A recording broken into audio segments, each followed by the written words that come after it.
Let's see what Doc Robbins has to say about this.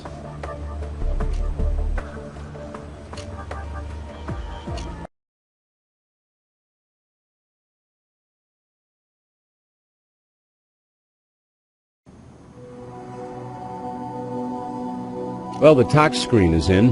While there was no venom detectable in the bloodstream, a high number of antibodies were present, confirming the sting happened within 48 hours. Could be a yellow jacket, could be a scorpion.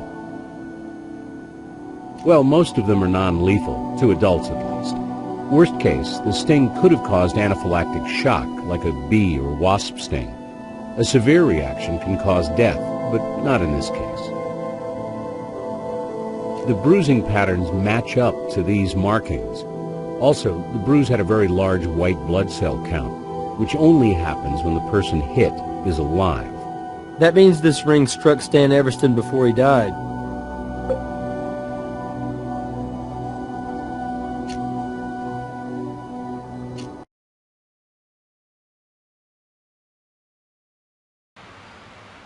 I've told you everything I know.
Craig had his hands on the weapons case.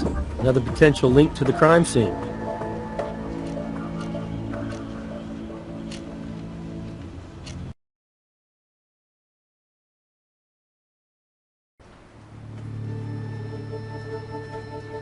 The security chief at the Sphere says their videotape puts Andy Pedmore returning at 1:08 a.m. and staying put. Maya didn't get in until 2:15, giving her a half hour to do who knows what. With the hotel connected to the convention center, she has opportunity, all right?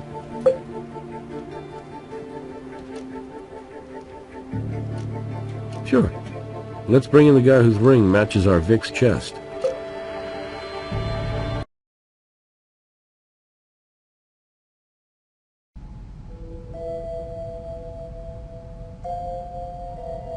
Well, you tell me, detective. I let all of them, Maya, Andy, even Stan, fire my gun that night.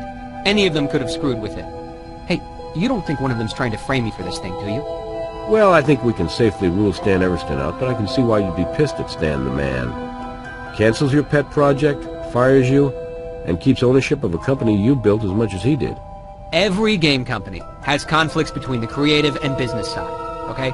Producers like Stan don't look at a monitor and see the energy and the brilliance that go into a great game. All they see is a damn spreadsheet. He didn't hold a gun to my head and make me sell my intellectual property to him. That was my stupid fault. Well, during the party, Andy told Stan that there were new bugs with the game, and Stan, being the predictable control freak he was, had to go there and hunt down the bugs personally.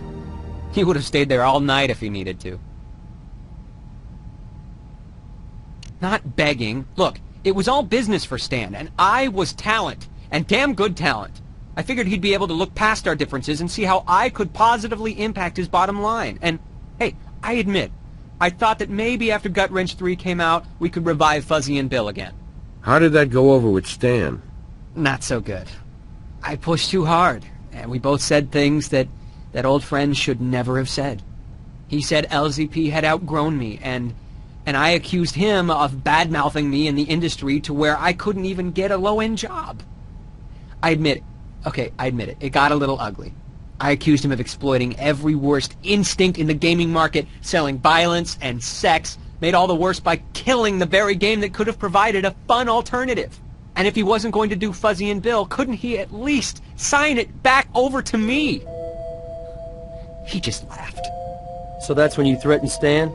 Hoping to scare him into giving you Fuzzy and Bill back? He didn't back down even when you punched him. He took it, and then ripped your shirt as you fled. But you went back for your gun instead. With Stan gone, LZP would turn to you. You'd put the company back on track. You got it half right anyway. I took a swing at that prick. And I'm guilty of getting my butt kicked by the guy after. I just picked up what little was left of my dignity and I went back to my car.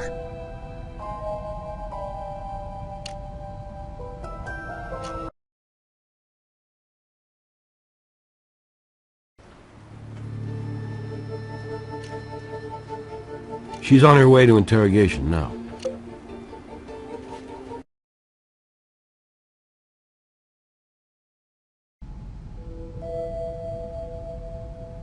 We have security video showing you getting back to your room half an hour after you left Craig's. Your hotel room was less than 5 minutes away. What, you stopped to gamble? No, I'd already gambled enough going for a one-night backseat stand. In fact, I sat at the curb and just held my head in my hands and thought about my life and my kid, and I said I was human. A tired human who let go for once. Fresh air felt good.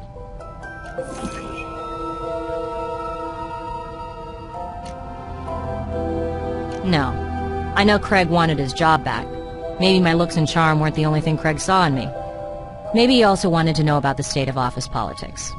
Anyway, in his car we were griping about Stan, and Craig told me he tried to talk to Stan back at the convention center, but that it hadn't turned out so hot.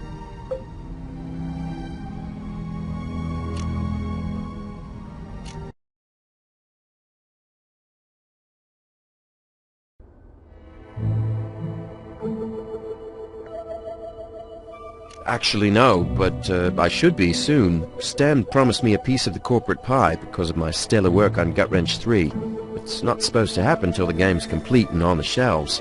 And that'll be delayed because of this tragedy. We didn't have anything in writing, but there were witnesses to our oral contract. But I'm not the only one who was promised a payday. Let me give you a different file, one that I think you'll be more interested in. It's on my PDA.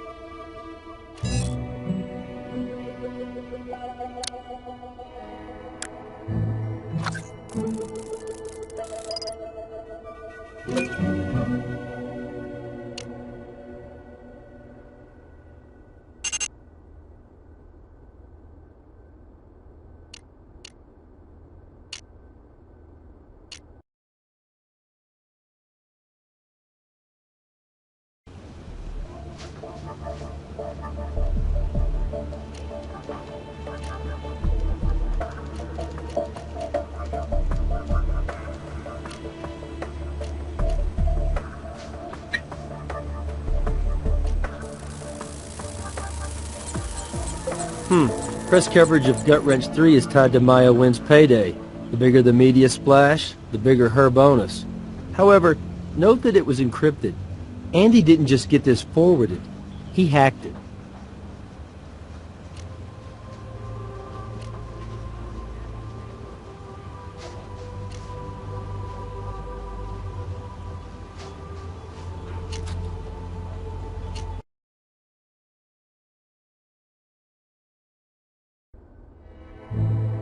I've divulged everything I can think of.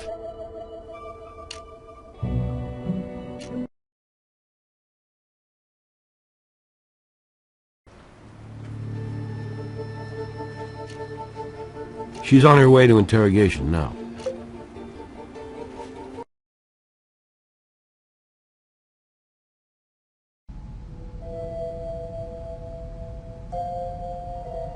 From day one.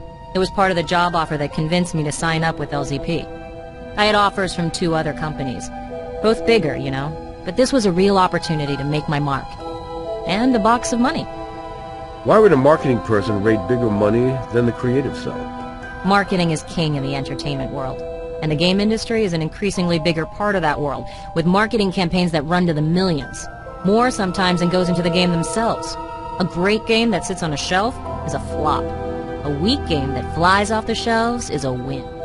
And we're looking at a crime scene that seems designed by a marketing whiz, aimed at generating a lot of press. Vic posed like the body on the game's poster. It's genius, really. And here you are with a sweetheart contract tying national press to your bonus. Nicely done, Ms. Wynn. With your expertise as a competition shooter, you know all about weapon adapters. Then you heard about Craig and Stan getting into it, so you seized the moment, killing your pain of a boss, posing him for the inevitable press coverage, placing the assault rifle just right, though leaving a nasty little print behind. Then back to your hotel room.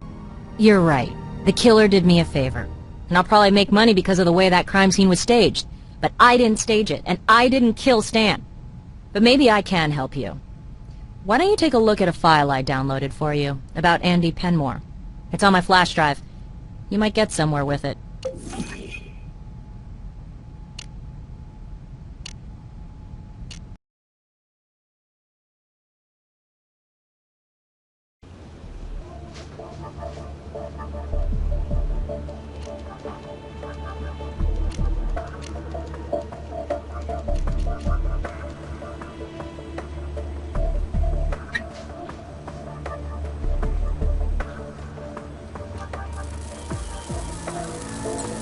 Let's run this evidence by Brass.